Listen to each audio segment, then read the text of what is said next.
Hello and welcome to this video that's in our Minecraft or simple Minecraft tutorial series, and this video is especially for Owen Dorsey. Thank you for your comments, and you were asking about how would you make biomes. So I'm going to give you a kind of rubbish video about how to make simple biomes. So in this scene, which I've paused at the moment, you can see that I've got a basic biome or biomic system working to give you just the basics, and I'll show you what I've done in the code. So what I've got over there, we've got like a, what would you call it, like a conifer forest kind of biome in the corner over there. And you can also notice when I zoom in that the ground is all kind of bumpy and higgledy-piggledy compared to the rest of the ground. And obviously we've got trees on there. And also we've got a fairly good landscape in terms of having hills and valleys and mountains and things like that.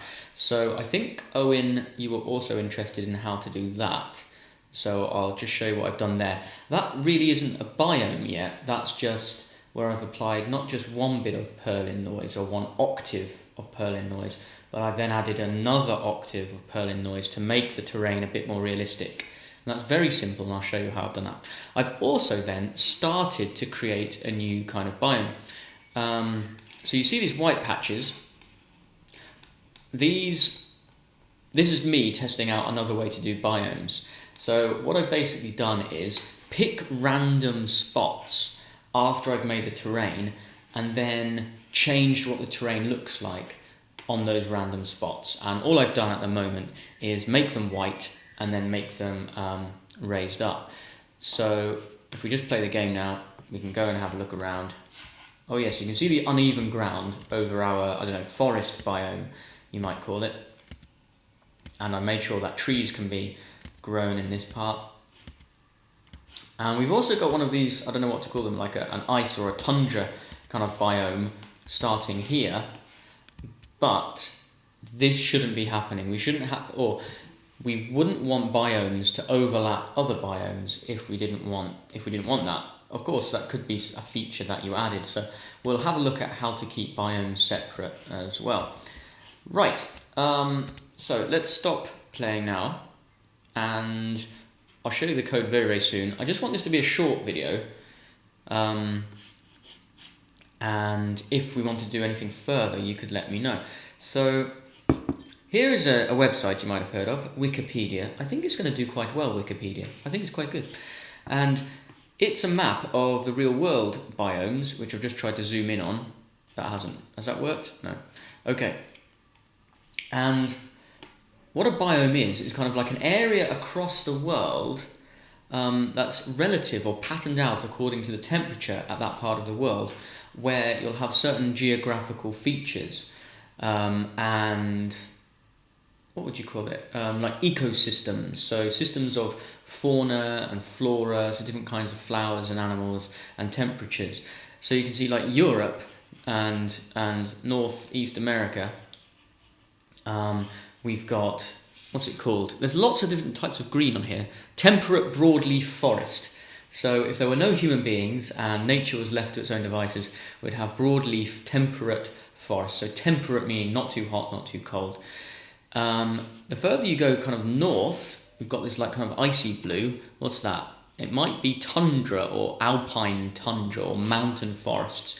If you go to Africa and parts of like towards Mexico, the Middle East, China and Australia, you've got this brown. So this is like arid desert, so meaning very, very dry, hot desert, things like that. So what we can think about is if we've made a voxel terrain, and I might play this again, we've made our own voxel terrain.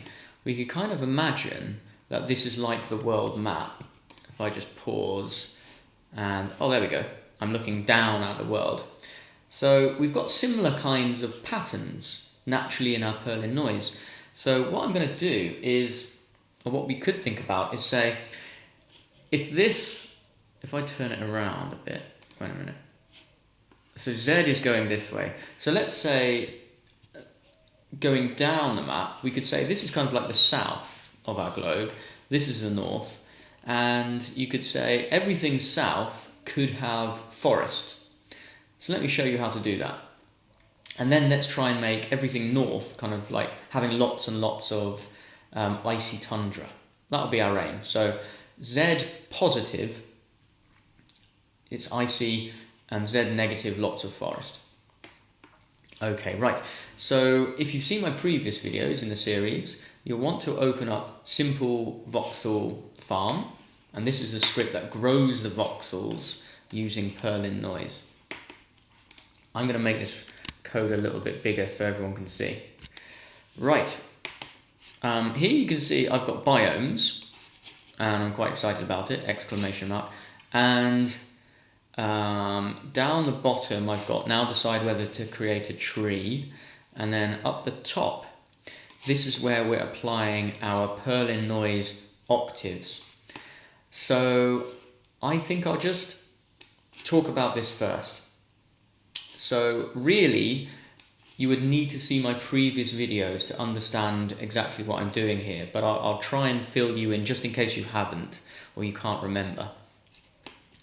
So our first octave, what it's deciding is placing down 100 by 100 rows and columns, so 100 by 100 like squares, cubes, and then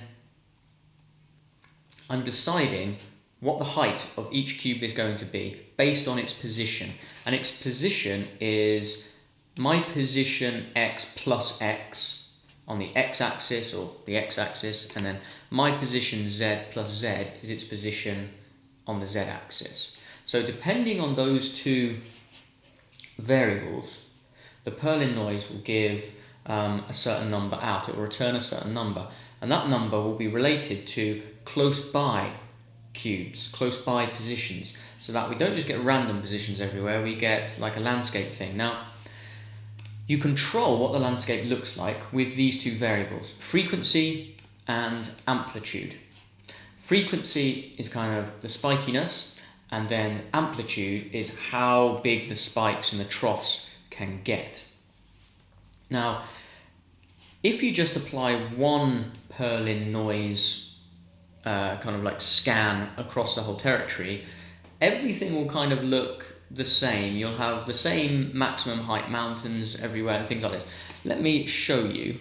I think if I just comment this out, I don't know how this will go. We should get a kind of uniform terrain. And, oops, something's gone wrong.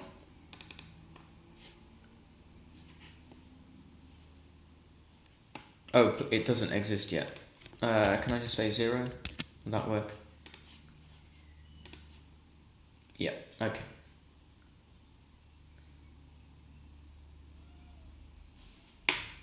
Let's have a look. Yes.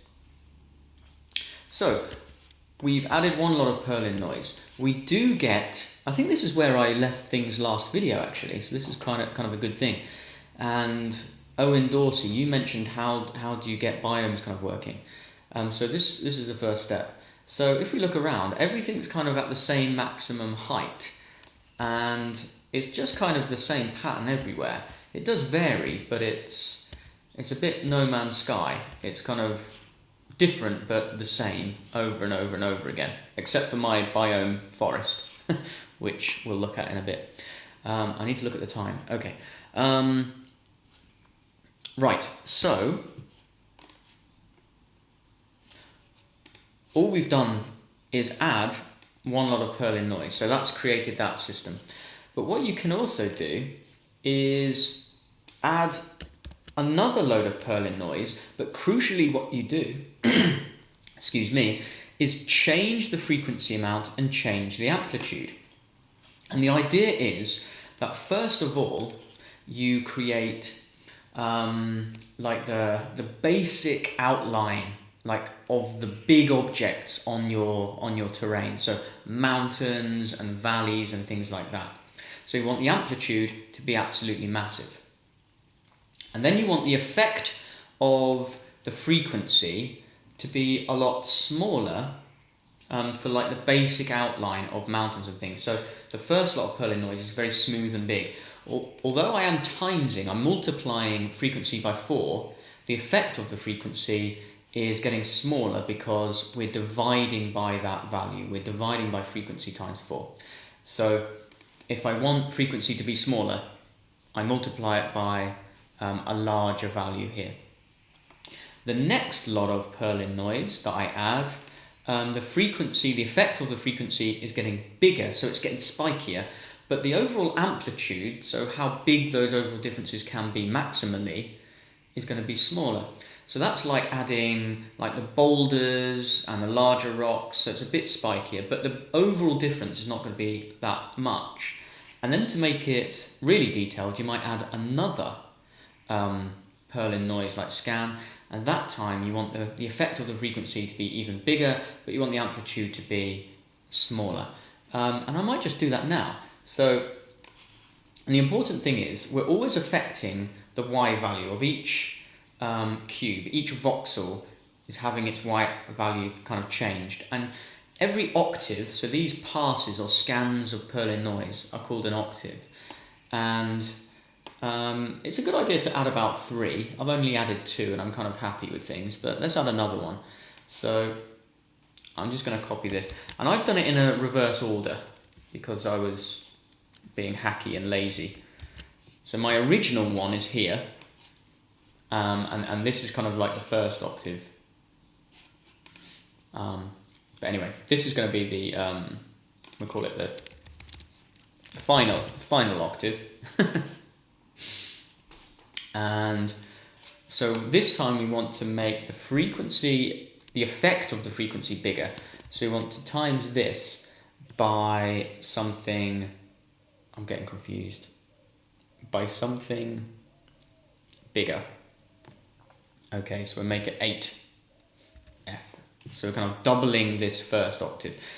Treat this as kind of the second octave. Then, so it doesn't matter what order you're doing them in because you're just adding them. It's just a sum.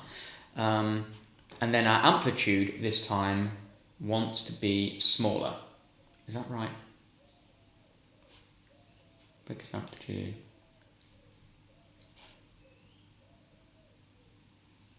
No, I think I've got this wrong. The effect of the the effect of the frequency wants to be what? It wants to be bigger. So this wants to, so it wants to be bigger, so this wants to be smaller times, so I'll put 0.5. I think that makes sense. And then amplitude, this wants to be smaller, divided by 0.5. There we go. I'll just put this in brackets to be safe. To keep BODMAS happy, for all you mathematicians out there. Right. Oh my god. Let's just see what we've got here.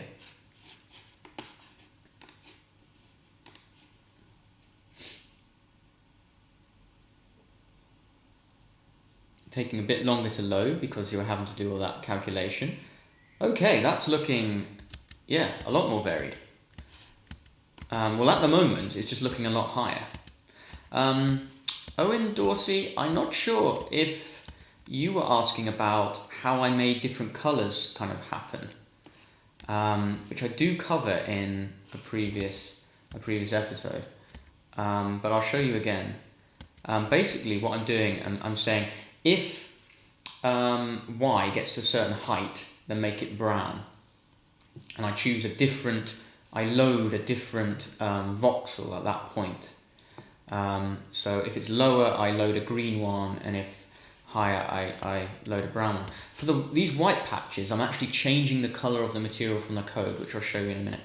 So I'm not sure that's particularly great. I think it looks quite uniform and quite large. I don't know. And I think if we had a larger world, I'm having to keep this kind of small because I'm not doing it in a very optimized way. If we had a larger world, you might see a range of variation a bit more. I think I won't fiddle around with this, but I'll just take off that final octave, comment that out, because I was kind of happy with what it looked like last time. Just to remind you, let's have a look.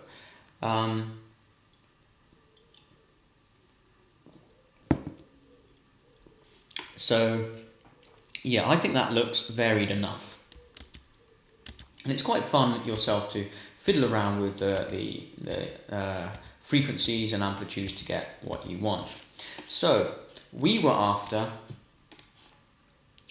putting lots more trees down the south and lots of ice at the top.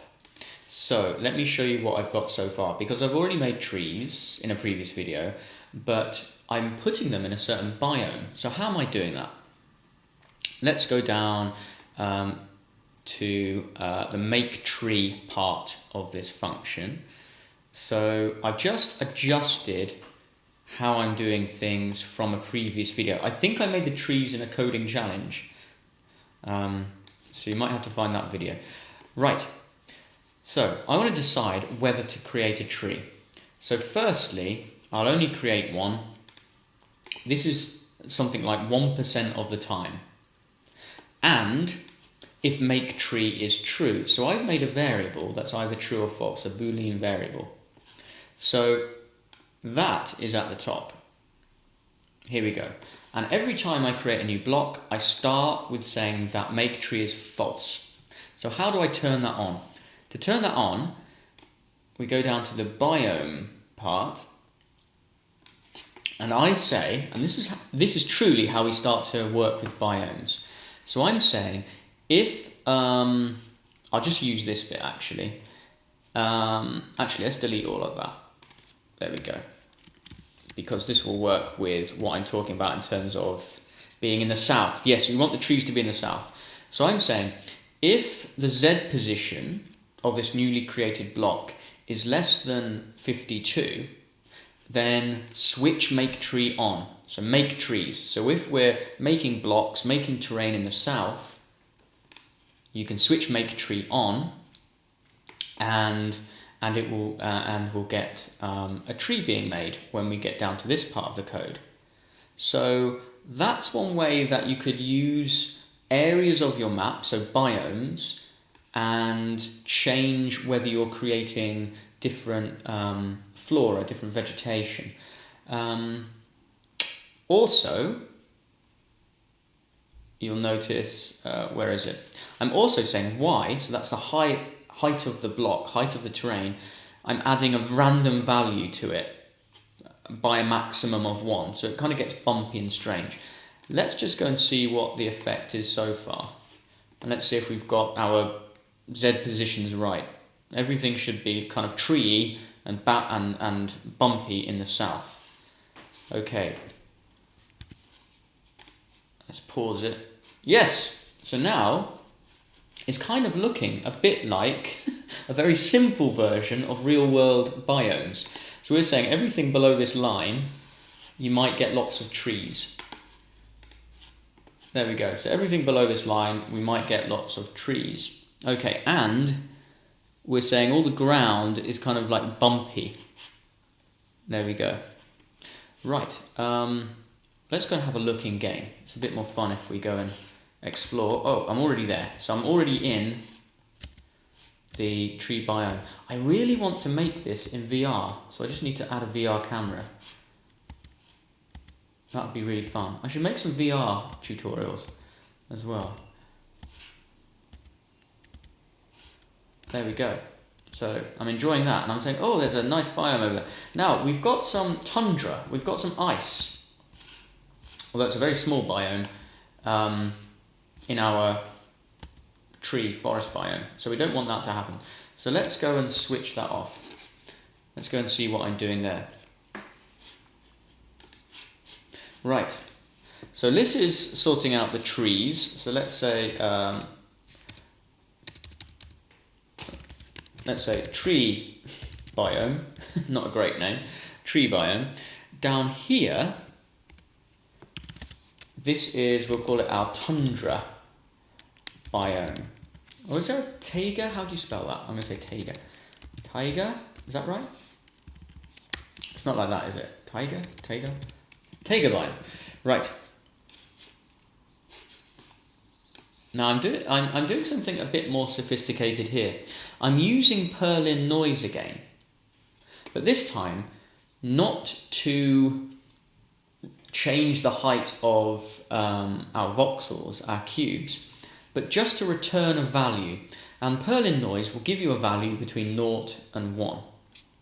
And what you've got to put into Perlin is a number yourself between 0 and 1. So you could put in 0.003, and then your second value you could put in 0.3, something like that. Again, I want to map this according to some what we call 2D Perlin noise. So we want numbers that correspond to an X position and a Y position, or because I'm looking down in 3D space, an X position and a Z position.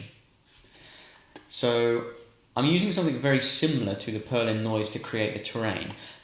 Depending on what position we're in on the map, X and Z, I'm wanting to get a value between 0 and 1. And I'm also adding a different kind of frequency here. I'm not worried about amplitude because I'm not actually making mountains and things, but frequency is still important. If we're having like patches of biomes across the map, if we have a big frequency, then we might get lots of little speckles. If we have a low frequency, then we'll have larger but very distant kind of patches of biomes. And what I'm saying is, if the number we get back from the Perlin noise is greater than 0.8, it will never be greater than 1, then I'm going to change the colour of that block. And this is how to change the colour.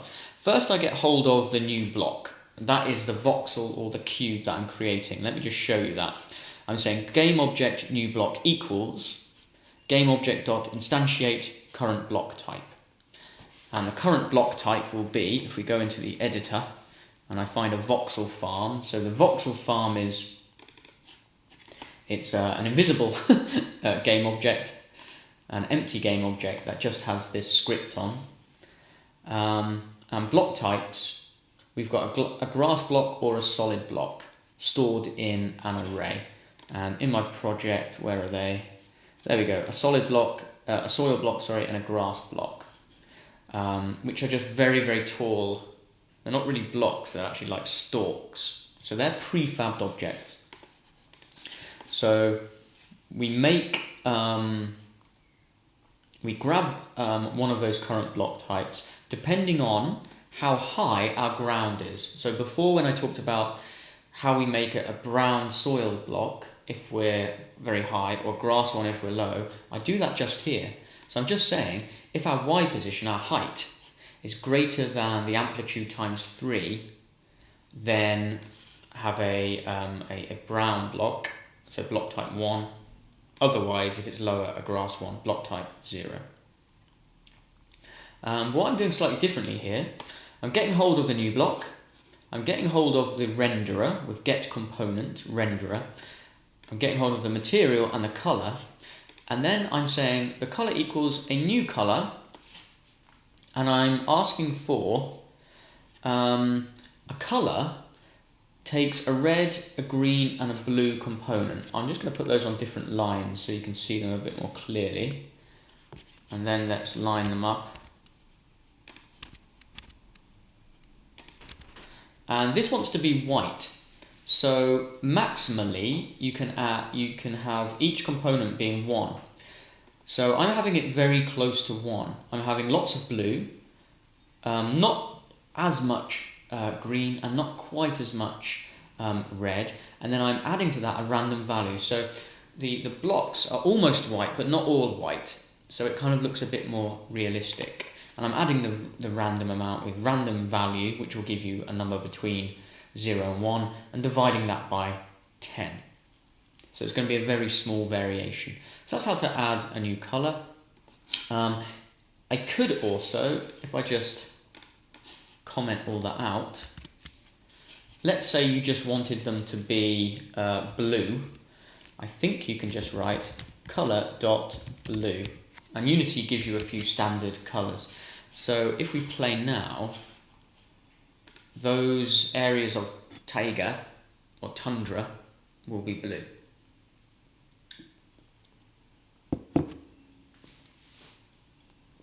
Which is correct. Okay. That looks like an upside down tree. I think it's a tree growing out of another tree. How rare. That's excellent. Anyway, so here we go. So what I'm doing with the Perlin noise in the biome part of the code, just need to zoom out there. So I'm saying, look at all these X and Z positions, and then if that position is higher than 0.0, then make it blue. And remember, this Perlin noise, although it's looking at the same area, I'm not creating the same kind of terrain. So it's not just that the terrain is higher, it's just different positions. Sorry, it's a different kind of height map, but covering the same area. And so if I decrease the frequency, we should get larger areas, but not so many. I haven't tested this yet, so let's have a look. So I'm just matching actually the frequency that I had before. So what am I going to do? I'm dividing by the frequency. So what did I want? A lower frequency. So let's make this larger. 20, that's quite a large number. Let's just see what happens. Do we get more blue, less blue? No blue. All blue. We'll see. I need to pause. Okay. So that time, no blue. Let's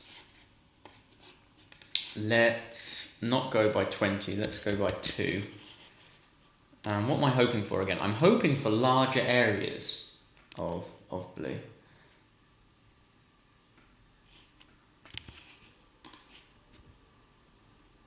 Okay, that is a larger area, and as we also said, we're going to get less of them. They're going to be more spread out.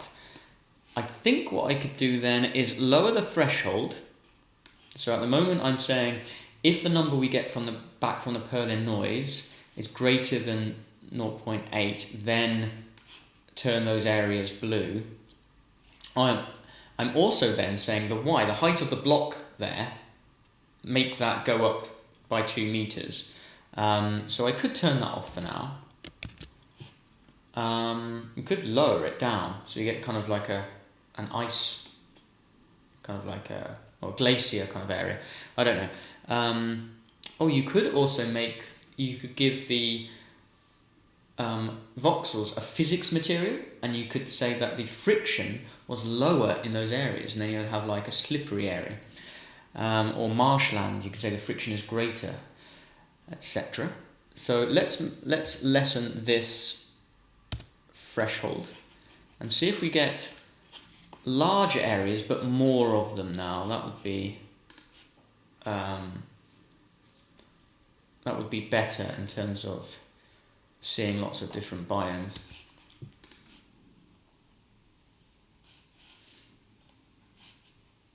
Oh, there we go.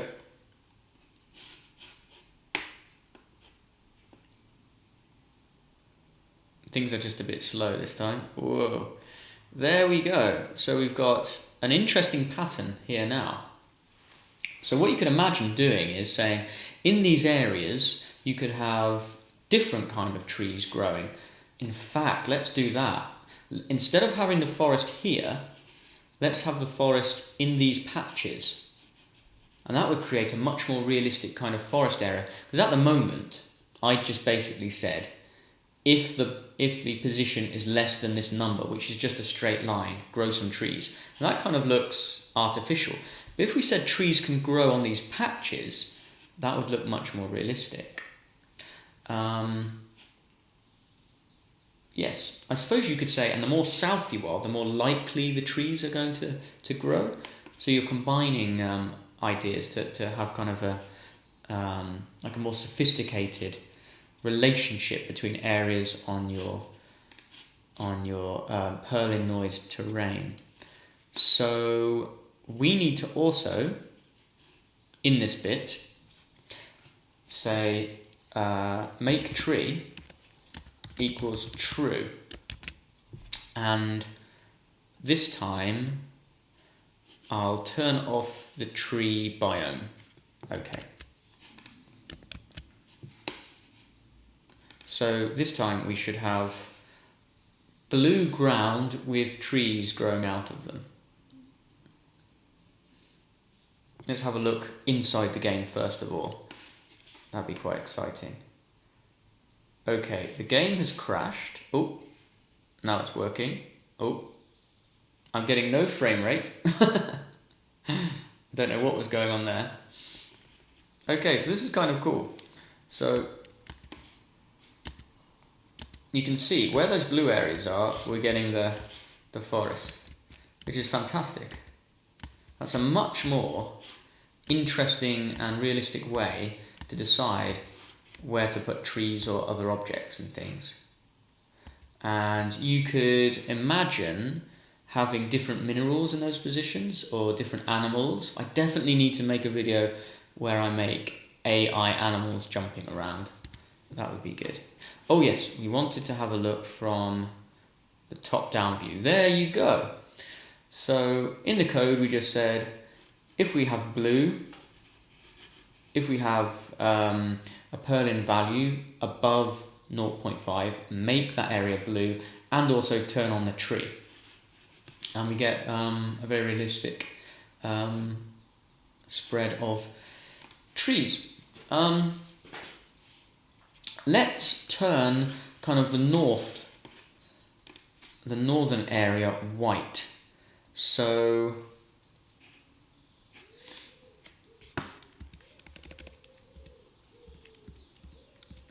we could do this in a more sophisticated way. So what we don't want to simply do, let's do it in a simple way. We'll just say if you're quite north, then just turn yourself white.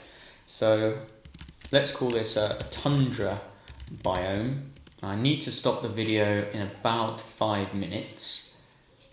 Let's say if so Z, so to get the Z position we need my pos Z plus Z. So if that is it more than, I don't know, 80? I don't know what the position is supposed to be. Let's say 100 to see where we are. We'll very clearly see a difference. Then we want the new block, and we want to get hold of a component, and we want to get the renderer, and I want not the bounds, I want the material, and I want your color, and we're just going to go white, I guess. So color, capital letter, dot white. There we go. Let's see where on earth that happens. Oh, if it's, and we decide about the taiga or taiga biome after that, so some of the white patches will be turned blue.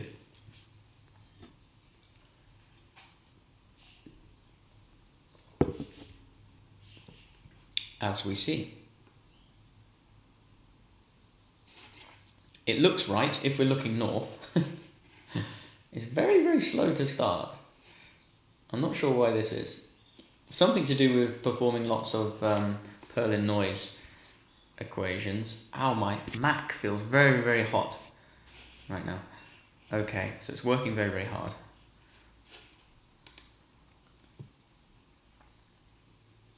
Oh yes, we got it in the right direction. So there we go. So kind of a result. We've got the northern hemisphere biome being very icy, except where we get overlap. We're going to leave that on because we want it. We could say that, well, we could change that in a moment by saying we can only turn a voxel blue and grow a tree if we're less than, was it 100 on the z-axis? So that would turn that off. It's quite nice to have it overlapped. Maybe about to there we could have the overlap. So that's about 150, something like that. Or we'll say 125 just to be safe. And then we want to have more of a wavy line instead of a straight line. So that's what we'll do next. So, after the overlap issue. So here we're saying, if the Perlin noise is greater than 0.5, and we want to say if the my pos z plus z is less than, so southerly, less than 124, we'll say, then you can go blue. So we should have less overlap this time. I'll do some more coding just before we go in. And so we want to make this a bit more sophisticated. So let's say if you're greater than 100, and we could use Perlin noise again. Or we could, we should use some Perlin noise. So let's use our Perlin noise equation here. And we'll just adjust it. Okay.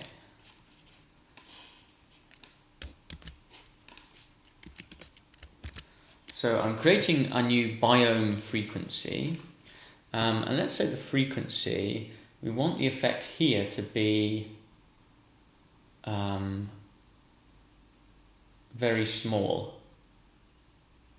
So we want this to be, times it by 0.1 maybe.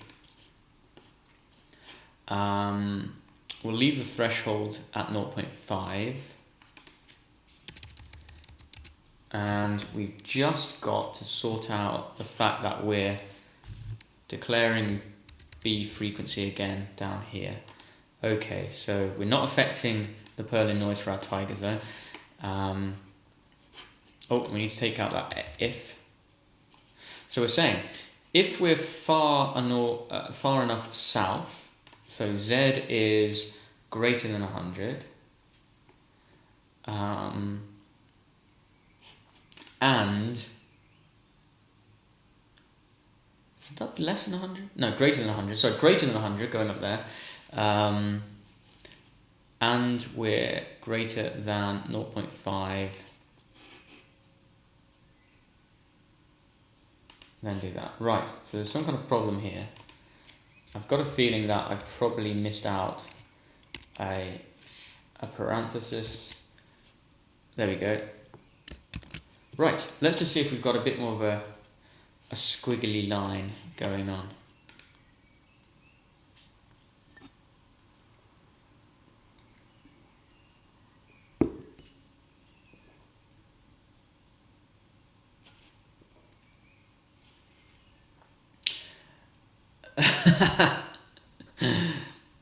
That's quite interesting. Okay.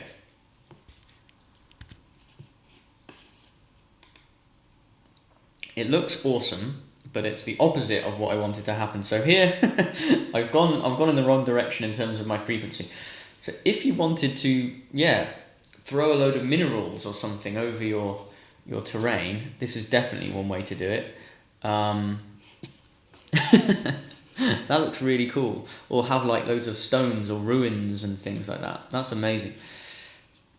So we definitely want to make the frequency a lot bigger. I've gone in the wrong direction. I've got no idea what I'm really doing. So instead of times 0.1, let's times 10. So we've got a patchier, larger tundra area at the top, which can still be, I didn't have a look at the taiga, the blue area as well, which should overlap into the north, but only up to 120 or something like that. So it won't go, you'll never get blue in the very north. That was the idea. Let's pause it. And I didn't see any white whatsoever, so we've got to have the frequency a bit different. Okay, so there's the cutoff point for the north, and we're not getting any white, so I want to be lower than 12. Let's go halfway back and go to 6. Oh, we could also lower the threshold. The lower the threshold, the more of the stuff that you want, so the more tundra in this case is going to be there. I better wrap up this tutorial. Not a great tutorial because I'm kind of working it out as I go, but hopefully it gives you an idea. Basically what you're doing, oh, that looks fantastic. Thank you, gods of coding, for doing that right now. What we've got, oh, that's exactly what we were looking for. So we've increased the frequency, and we've got this lovely area, which is a biome, like a tundra kind of biome. We've got areas of taiga. We've used trees, so we've used flora as well. And this Perlin noise is independent too, so it's different from the height map because we're using different frequencies. We're not using amplitudes, but we are using the same positions as the blocks. Okay, so the position X of the block is this way across the map. So you could say if the position is like across this line, so it's in the east, then you can have, I don't know, deserts and things. You could say if the X position is less than here, you could have just water or ocean or whatever else you want. Or you could look at, as we've done in this video, the Z axis, and saying if you're above this and your Perlin noise is above a certain value at that position, then go ahead and change the material. So the first step to making a biome is change the material. You could load a different kind of block in, or you could just, as I did from the code, change the color of the block, and then you could have a little switch on trees or switch off trees Boolean variable. So thank you, Owen Dorsey, for your question. I hope I've answered it there and given you a basic way to start working with biomes. Leave any comments, anybody, if you'd like me to do anything else with biomes. Thank you very much for watching.